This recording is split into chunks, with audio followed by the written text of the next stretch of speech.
Welcome to One Web Street. I'm Nick and I'm going to be talking about a different part of digital presence today. Remember that One Web Street we talk about and provide guides and tutorials on how you can increase the quality and the number of leads that you get from the online world to help grow your business. Now today I'm going to be talking about choosing a domain name and choosing your business brand.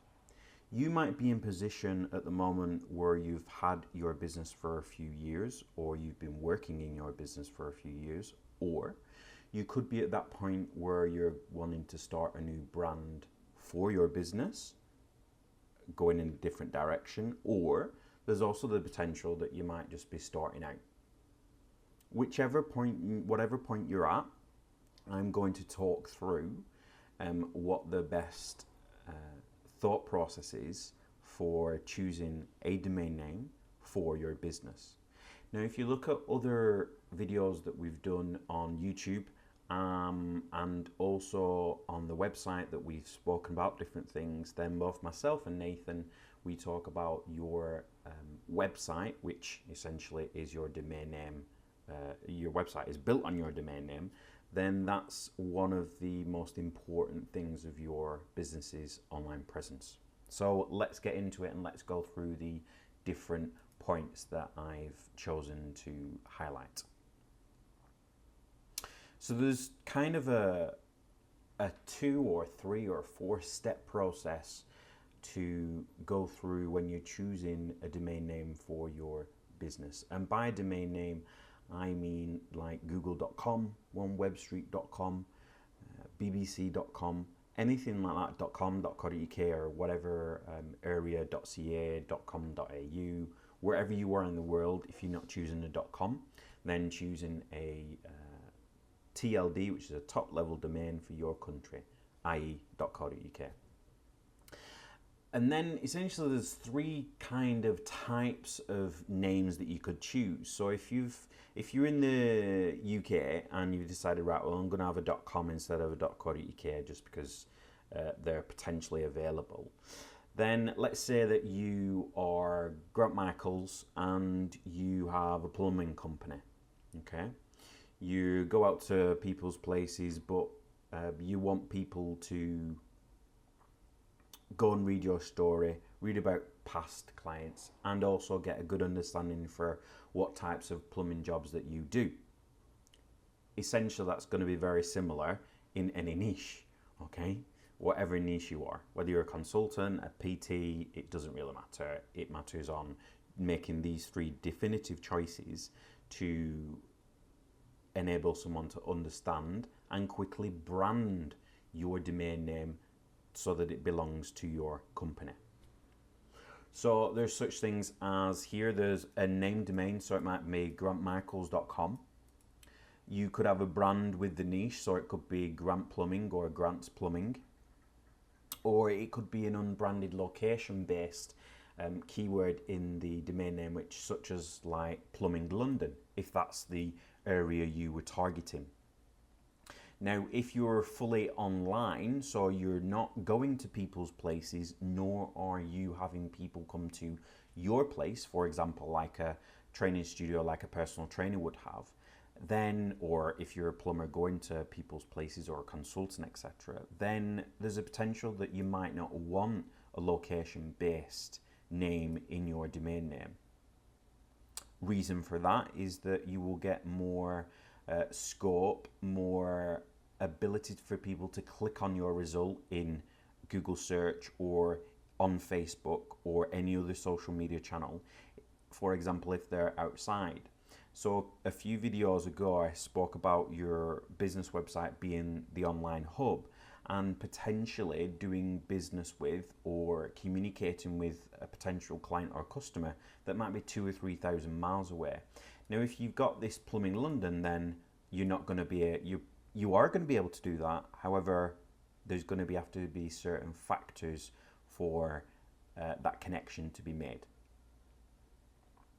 Now, when you're thinking about a name, you want focus on a short branded name that probably has something to do with your niche although a lot of people have in the past chosen their actual name. Now, the one main downside to that is that if you then decide to sell the business, or you're thinking about your exit strategy, there's potential that that might not be so great choosing that type of domain name. It's something to keep in mind. So let me talk about the 9 different tips that we believe that should be considered when you are choosing a domain name. So on the first one is be brandable. So I think we all know that McDonald's is a fast food chain and Google is a search engine. Now, Google is kind of a made-up name, and McDonald's was the name of the founders. So when we're going back here, if we're calling it Grant's Plumbing or Michael's Plumbing, that's okay, that's grand, that's good. If you were to call it Plumberoo, you know, plumberoo.com, then that's a brand name in its own right. So that would be similar to like a Google. However, Google is a fully branded domain name, meaning that it doesn't actually mean anything, and people at first didn't really quite understand it, but now it's synonymous with search, finding information, gathering data, finding, for example, for a potential client or customer, finding the right business that solves their need or requirement. So if we're looking at a branded name, then it could be Grant Plumbing, Richmond Consulting, Flowers by Lucy, or Alpha Web Design. They're quite niche branded focused as well. So when you look over the domain name, you can see that, well, you know, it's probably might be a person or it might be a place, Richmond, right? It's consulting though, so you know straight away. Flowers by Lucy, that's kind of very targeted. That's a full domain name, but it's also branded and niche. So we know that potentially Lucy either runs this flower shop store, or that's the founder's name. And then this one, Alpha Web Design. Alpha Web Design is a fully branded one. But it is also niche. So that could be anything. It's essentially not linked to a location or a person's name potentially. Keep it kind of short. So the advice that I would give is between 12 and 15 characters in a domain name. So before the .com or .co.uk. So 1, 2, 3, 4, 5, 6, 7, 8, 9, 10, 11, 12. I think there's 13 or 14 in this one. There's probably a similar amount in this, but try not to go over 15 characters. One reason is that if you're on Facebook or Twitter, then sometimes they will shorten the name. I'm not talking about the to.co or t.co, whatever it is on Twitter. I'm on about if you're running an ad for example, then Facebook can sometimes shorten the URL for you, or on other social media channels that you might not actually be able to get a good handle or the name of where you are. So if you add chiropractor close to you in Bolton.com, then you're not going to be able to get a branded name on Facebook and others that's going to say that. So when you're thinking about it, think about how you can get the same or very similar name on lots of different social media channels, because that's all about branding your business, branding your story, branding about who you are, and that'll help you.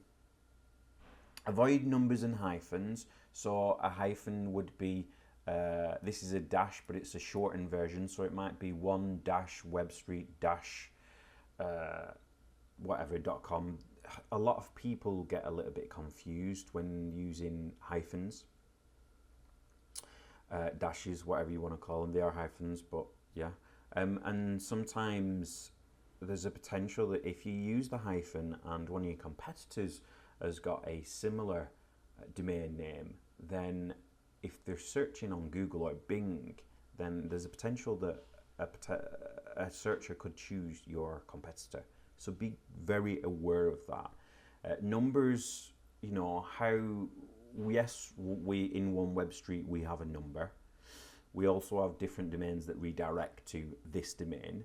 And some people might say, well, someone would actually type in the number 1 for one web street, and that might be true for some people. But if you're going to do the number route or have a number in your domain name, then be 100% aware that there's a potential that people could misunderstand. There's a potential that somebody could type it in differently into a search engine when they're trying to search for you.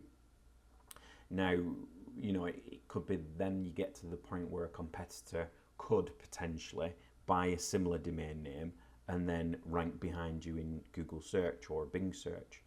It comes to the point if the potential client or customer has been recommended by their friend to you, then it could be that they choose your competitor. So just keep that in mind.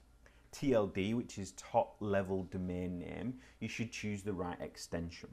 Now, why is that important? Well, if you're in a country that's outside the US, then there's a potential that the country domain name would encourage people to click on your result more, or encourage them to go through to your website instead of a competitor. For example, if you are in the UK and you have a .co.uk and someone's searching on Google UK or Bing UK and they see the .co.uk,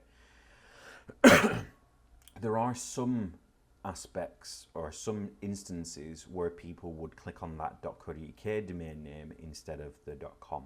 So just be aware of that. If you're in Australia, .com.au are quite popular. If you're in Canada, then .ca obviously is quite popular.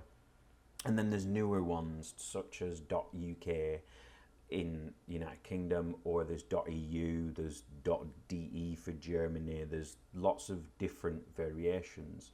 So the process that I would take and Nathan would take is to go through this decision process. So are we in an area that's got a top level domain name that is quite popular, like .co.uk, .ca, .com.au, etc. Is that available, or is the .com available? If they're not, then a .net is a good alternative in general. A .co was brought in a few years ago. I think it belongs to Columbia, but it's generally used as a shorter extension, shorter version, if the .com and the .net are already taken. A .org if you are a non-profit, or if you're setting up more of an information site, then that would be ideal, but not really for businesses and for-profits. Some businesses have those, and I always look a little bit wary on companies that have a .org. You know, why did they choose that? Was it because they didn't know, or is it because they're not bothered? So, you know, and there's a potential client or customer might think that as well. .biz signifies that you are a business, and it's specifically for businesses, but a lot of them are already actually taken for lots of different businesses, words, etc. And for me, it would be a kind of a later decision on taking that extension, simply because in the last 4, 5, 6 years, I've seen a lot of domains with the .biz or a lot of spam domains, meaning they're being used for a lot of spammy activity, which is okay for them, but you know, historically .com and these top ones here, .net and .org, have been historically trusted by Google. Now, I've mentioned you could choose a recent .pro, .guru, or whatever those extensions are. I think there's a good, maybe 100 different extensions. There's so many to choose from, and so many different prices as well. I'm going to come into a different video and talk about prices on domain names and why you shouldn't really be getting 20 different extensions of the same name. It's kind of unnecessary now, but that's for another day. And sometimes, you know, some people, especially, obviously it depends on your target market, your customer avatar, but sometimes people won't remember these, and they'll historically, because the likes of McDonald's, Pepsi, Coca-Cola, all of those companies have got people to trust brands, trust extensions of brands as well. Be aware of trademarks, exceptionally important. I do not I am not a solicitor, lawyer, so I'm not giving you any legal advice here. However, it's extremely important that you do a really quick check of trademarks, international ones at that as well. Check over in the US, check in Europe, UK. Just make sure that there isn't a trademark for a domain name, because it might be that someone's got the .com and you're in the UK and you think, yes, I'm going to get that .co.uk. If you're in the same niche or same industry and you start an ongoing business, I think it's called business as ongoing, I think that's what it's classed in as in trademark law, and you go and register that domain name and then you put your business website up there, then there's a potential that you can fall foul to the law and they could sue you. So just be aware of that. Do a trademark check, just do a quick check everything's all right. And as always, if you're ever not sure about anything to do with trademarks or any legal stuff, go and seek the advice of a solicitor or lawyer, wherever you are. Include keywords, but don't get obsessive. So similar to branding, a keyword is good in your domain name because it quickly highlights to a searcher what your website is potentially about, and it also helps search engines as well.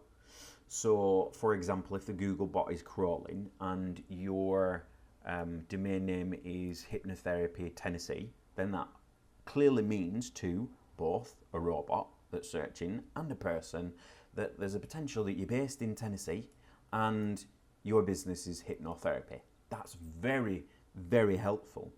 Although, is that really branded?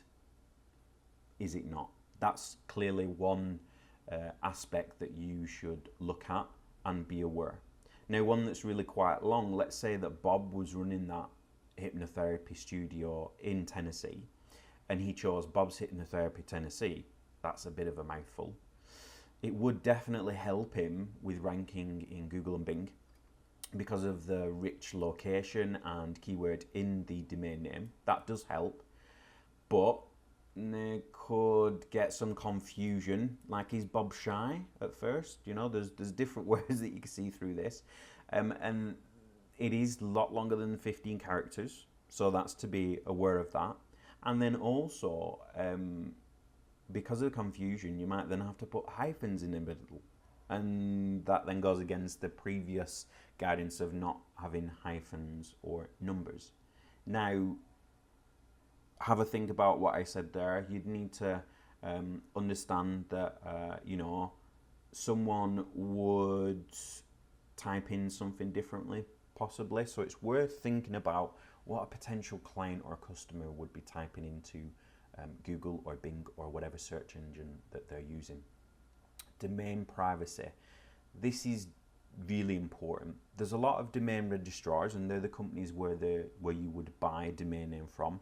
Really popular ones at the moment are GoDaddy in the US, 123reg in the UK, which is through all the different spangles is owned or nearly owned by GoDaddy anyway. There's Namecheap, pretty sure they're in the US. They're quite good. And just be aware of privacy. If you've got any kind of extension, I'm pretty sure by now you can get privacy on it.